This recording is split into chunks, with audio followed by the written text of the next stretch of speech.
Good morning, good afternoon, good evening, wherever you are in the world. Thank you for joining us today for SMIE Consulting's Midweek Roundup.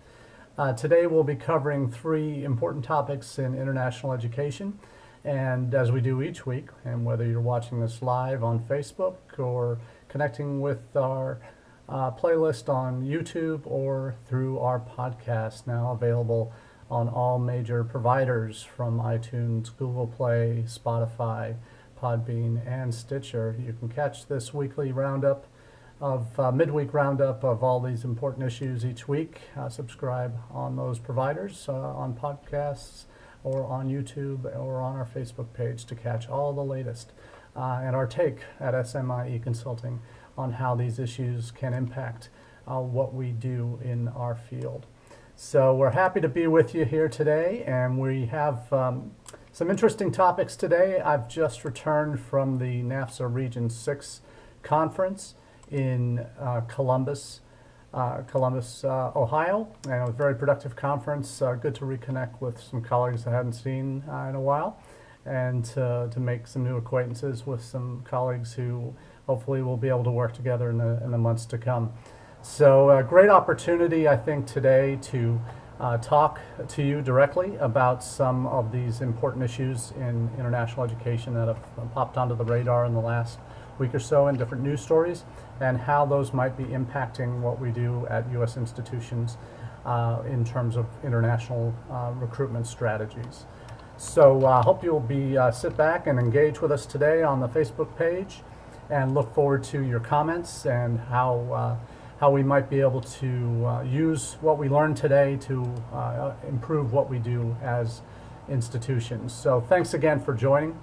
Today's topics, there are three important ones. A couple of them are fairly related.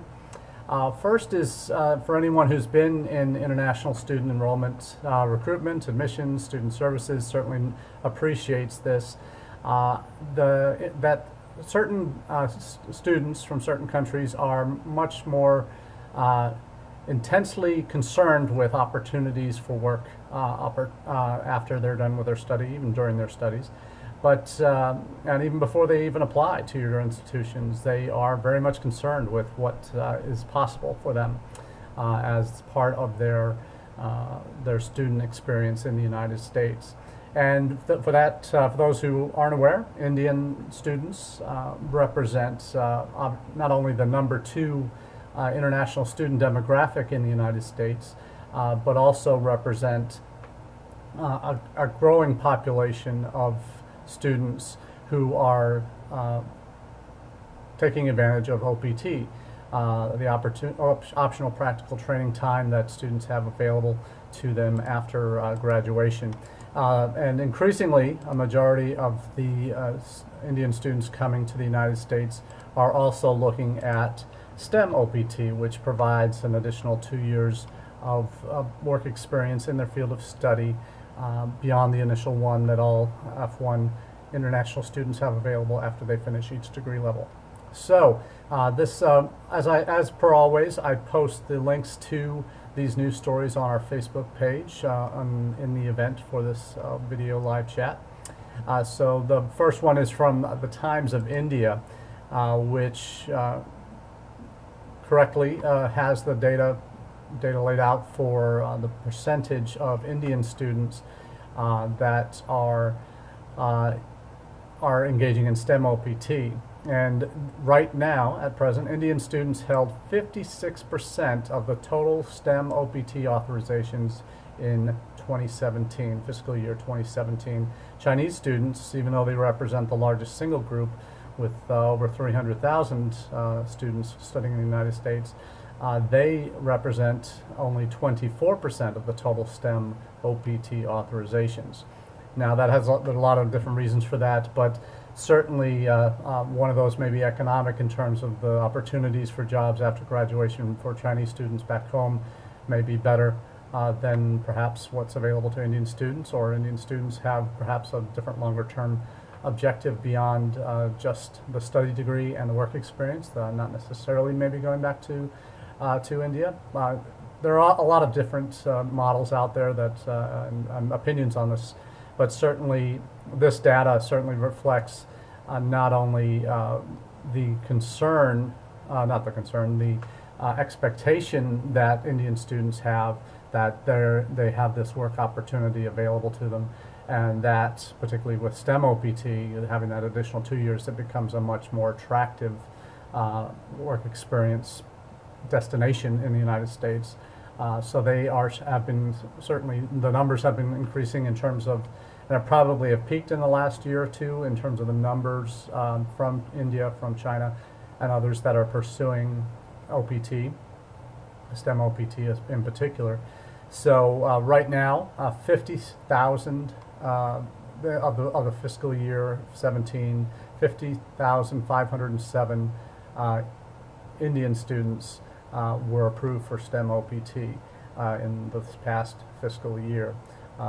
And less than half that amount were from China, 21,705. So definitely some interesting numbers, and for anyone who's recruited in India, meeting students, meeting parents, the topic of post-study work is always near or at the top of the list of folks of their concerns and what they're eager to find out more about. So for universities that are new to recruiting in India, whether undergrad or graduate, certainly being aware of this as a need for that market is certainly a very good weapon to have in your arsenal in terms of how you can respond to the questions that you get from parents, from students about post-study work. You'll obviously know what your own institutional procedures are, and if you don't, as a recruiter, you certainly want to become familiar with that. If your office does not also handle student advising or work with the Career Center in terms of any OPT or practical training issues that international students have, or benefits that they have, and process how that works on your campus, certainly good to familiarize yourself with what that can mean or will mean for your future Indian students coming to your campus, so that you can better articulate to them what your plans are, what the possibilities are for them if they choose to come to your institution. One other piece on this front, on the work front, that is related to it is oftentimes OPT is a bridge for students that have come to the United States to complete their degrees and then to have this practical training time.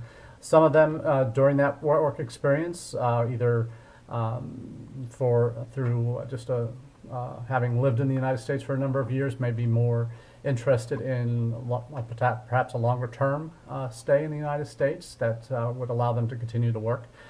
They may be working for companies that are very keen to keep them on board once they've had them employed for practical training time. Then there may be an interest in that company, but depending on the qualities that that student has brought and that graduate has brought to their businesses, may be looking to keep them longer. And companies that are willing to sponsor these students for an H-1B visa, they have opportunities to potentially stay another 3 to 6 years beyond their OPT time.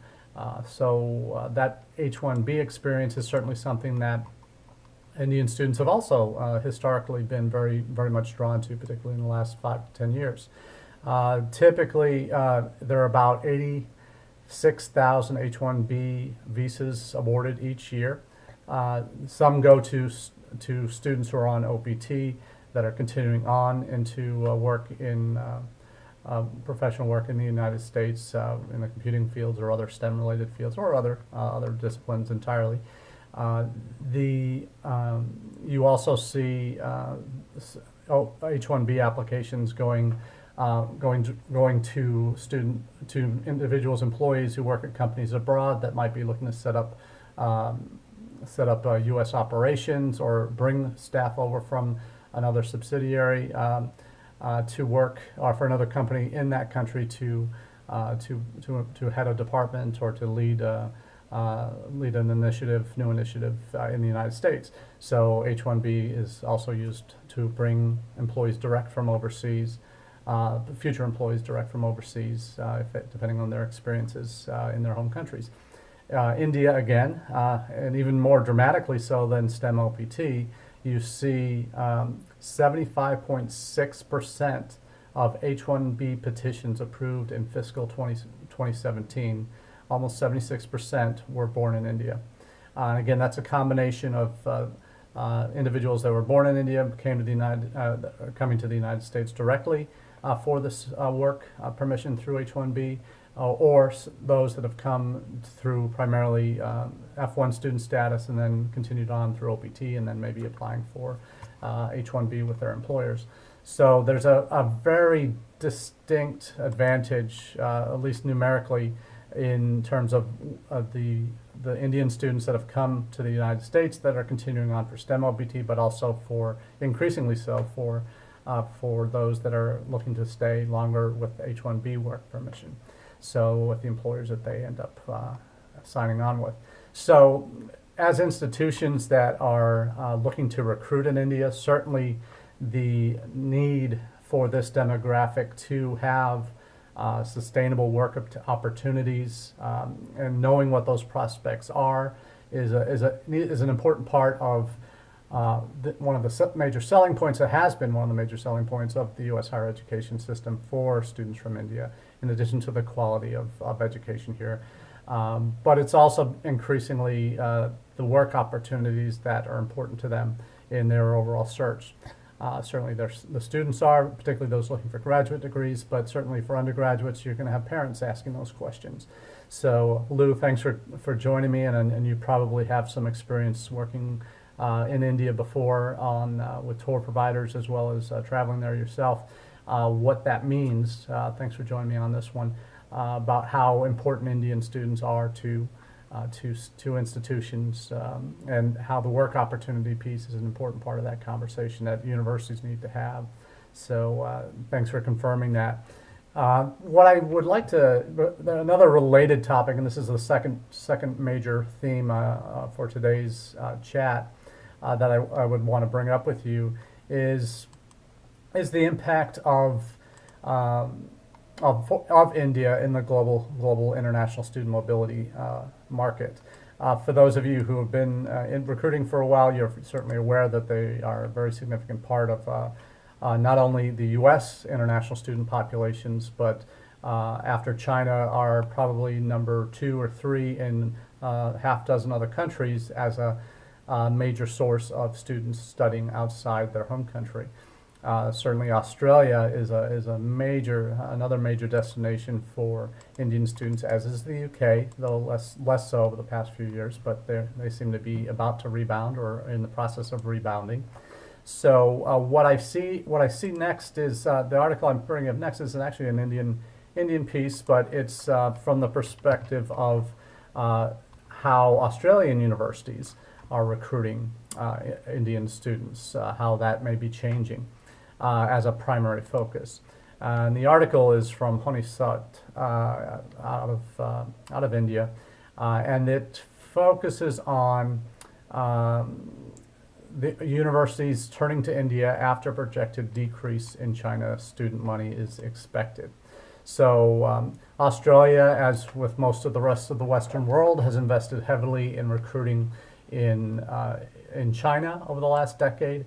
And certainly what we're seeing now, there are reports that Australian universities have gotten through consulting work that they've done, that Chinese growth in Chinese students is, which has been going on a clip at about 10 to 15% growth per year, is going to slow dramatically to maybe 5% in the next few years. So what the report is prompting Australian institutions to potentially do is reassess where they're investing their recruitment dollars on the longer term. So what this article is making the case for, and from an Indian perspective, obviously there's a slight bent to it that Indian students are going to be potentially the beneficiaries of this new attention that Australian universities are going to give. And it's not necessarily new attention, it's just increased attention. There was a time when Indian students, before China exploded onto the world stage in terms of as a source market for international students at all levels, undergraduate, graduate, and even high school, as we've seen in the U.S., You see India was by far, because of proximity to Australia, cultural ties through the former Commonwealth, British Commonwealth, and existing Commonwealth ties. And there was certainly an encouraging, this report is encouraging more Australian universities to change tack because of the overwhelming predominance of Chinese students on the Australian university campuses, which are now more than 40%, according to this report. 40% of all foreign students studying in Australia are Chinese. And at particular universities, the University of Sydney, University of New South Wales, more than 70% of international students on those two college campuses are Chinese.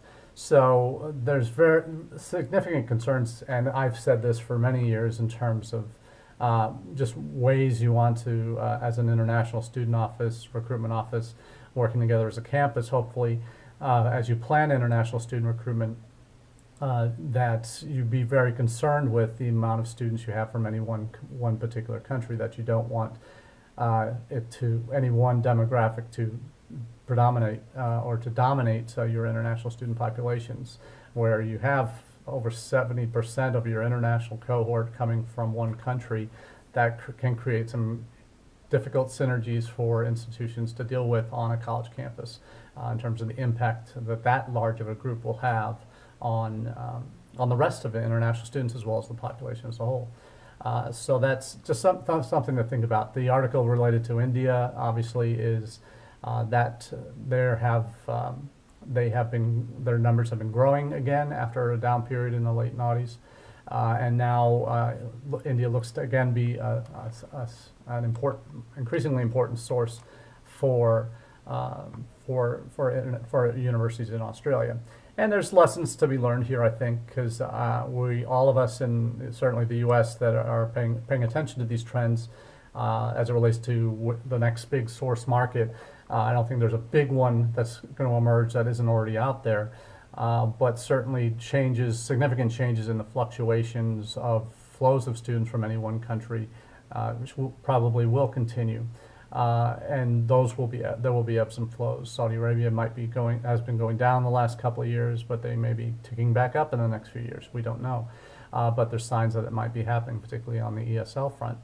But you're also looking at India. India's forever has been a significant, almost exclusively a graduate market, but the undergraduate market has been continuing to build over the last 5 to 10 years, slowly, but it's growing, and that is a potential new market for a lot of institutions, and certainly one I think that a lot of U.S. schools at the undergraduate level are beginning to see opportunities to recruit in India and recruit directly from Indian high schools, but not just the international schools that a number of the tourists go to now, but direct to Indian national schools that are sending increasingly students abroad.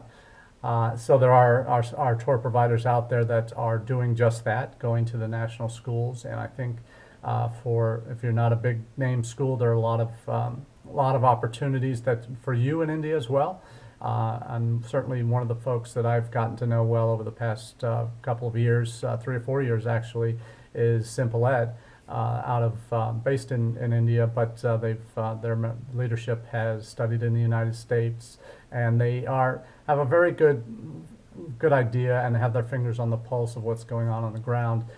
So that undergraduate market, I think, is in India is a real growth area for U.S. institutions. Even non-named, not big ranked schools have opportunities to really make an impact outside the Tier 1 cities in India, and groups like Simple Ed are really well positioned to help organizations and institutions that are looking for that undergraduate market that maybe has been lacking from their overall recruitment efforts. So definitely one to keep an eye on as things progress. So with regards to India and its appeal to U.S. institutions, to Australian institutions, as this article has pointed out, we're also want to end today with one story that covers a multitude of things, and that relates to institutions, U.S. institutions that decide to take stands, that ethical stances that may be put them at risk for a loss of market, or a loss of prestige, or loss of government contracts, perhaps, or other factors, local opinion, perhaps, that it might impact what they do if they take a stand. And this is a topic that I think in the article written by Michael Stoner, real leader on enrollment management, marketing, and consulting services for domestic students, domestic U.S. institutions for domestic recruitment. He makes the case in his article, Higher Ed Brands We Can Believe In, for what the implications are for U.S. institutions that take political stances or non-political stances, or the fact that they don't take a stance is often a stance. But what happens to them why they do what they do, and what taking a stand, as many institutions did when the first travel bans were announced from the Trump administration back in 2017, early 2017, after the inauguration. When those first started coming down, a number of presidents said, not on my campus. We're not going to, we want to project the image of we are a welcoming campus, a welcoming country. And certainly they made a very public statement with their repudiation of what the travel ban stood for. Just what it clearly stood for is a lot of things that are run counter to what academic freedom, higher education in the United States is all about. What the United States is all about being a welcoming country and environment for people from around the world. And that's certainly something that I think it's not just on this article on like the "You Are Welcome Here" or visa bans, that type of thing that Michael Stoner makes out in his article, or in his opinion piece. But what he does make clear is that why institutions do that when they're driven by beliefs. The presidents and their boards take stances, whether it's against companies that, like, for example, what happened at the College of Ozarks in September. They announced they were cutting ties with Nike, which had been their athletic team's brand for a number of years, and they were cutting ties with Nike over the Colin Kaepernick ad. So that's certainly one very different way of approaching it from a higher ed perspective. So there's other ways that this raises its head, and certainly in terms of how a particular institution responds to world events, to local media, to national trends. A number of college campuses, also around the time the current president was elected, during the campaigns, there was talks of these massive deportations that would be going on to get rid of DACA students and Dreamers and that demographic, and those obviously have there have been deportations, but ones that have you had at the time, you had college campuses saying, we are not going to be turning over data to the federal government should they come calling for who are your undocumented students on your college campus. So there's a lot out there that's and what it does do is it does certainly align institutions with causes that they believe in, and that becomes very public, and that appeals to certain demographics, and it doesn't appeal to others, and that certainly would can impact an institution's bottom line. And that's certainly something you're seeing on the international side, in addition to the visas, the visa ban, travel bans that have popped up in the last couple of years, the different versions that have appeared. You also see some murmurings of that, and we touched upon this a little bit last week with what's happened in the wake of the murder of the Saudi journalist Jamal Khashoggi in Istanbul by Saudi nationals that were increasingly suspected to be directed by members of the royal family, or at least the Saudi government. So that final story is yet to be written there, but certainly the impact of that, you saw, and we alluded to it last week, you saw institutions that were beginning to review their agreements with institutions and ties with the Saudi Arabian government, with institutions within Saudi Arabia. And a colleague of mine, Liz Reisberg at Boston College at their Center for International Education, has written a very thoughtful piece, I think, as far as looking at the impact of institutions who have Liz's work at the Center for International Higher Ed at Boston College. She's been an important piece there of that program at that center for a number of years as a research fellow.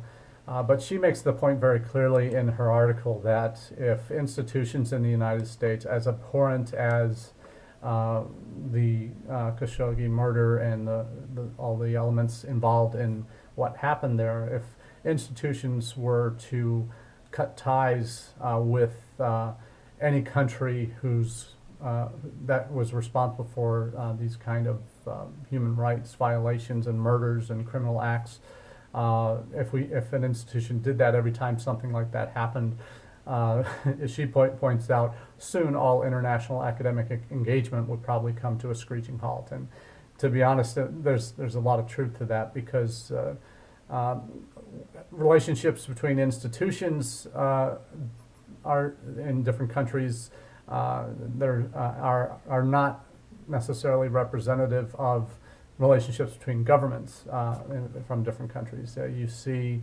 what's happened with British universities, what hasn't happened in Britain between UK universities and Russian institutions. There's not been any cutting of ties there between institutions, even though it's very clearly and increasingly documented that the Russian government did have a very significant hand through the GRU in the attempted murder of former Russian agents that had defected to the UK, Sergei Skripal and his daughter, that were poisoned, and that was a very much a government-led impact. It had certainly the fallout from that had impacts at the highest level of governments, where diplomats were expelled from the UK and other countries in response to what that evidence was showing that it was a Russian government-initiated attack. Similarly, in China, there's been for years there's been human rights abuses in China, but institutions have continually maintained ties or strengthened ties over those times too. But there's not just these large countries. You see other countries where human rights abuses have been perpetrated by governments at many different levels that hasn't impacted relationships between institutions, and frankly should it.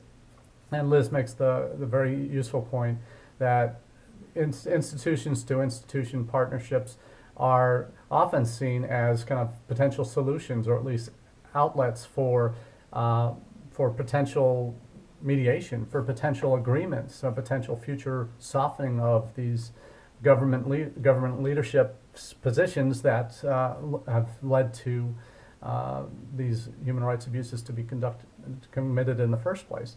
So I think I really applaud Liz for the stance she's taken in her article, that as abhorrent as these cases are, it shouldn't force institutions to retreat from their academic collaborations across the distances of country borders often enforce. So I think that there's some real value in what she's saying there, and hopefully this is universities that don't take a stand by not cutting ties are ones that are not cutting themselves off from the rest of the world. So I think there's real value for universities to be very circumspect, and certainly making decisions at the highest level to end ties with a country, to end ties with the university, are certainly ones that shouldn't get taken lightly. And oftentimes there are circumstances that the average person doesn't hear about. But the realities are that institutions that do take a stand, there are often consequences, both positive and negative, but one thing that's certain is that those institutions do get talked about. One thing I certainly encourage all my colleagues that are involved, particularly on the partnership side of international education, that as you develop these partnerships, you go in with both eyes wide open, but also look at it as what we're all about in international education. That's building bridges, building mutual understanding between peoples of all countries. And what we do on our day-to-day jobs with students from around the world that come to our offices, and we see recruiting out on the road, it also it has the same impact at the upper levels of administration and beyond.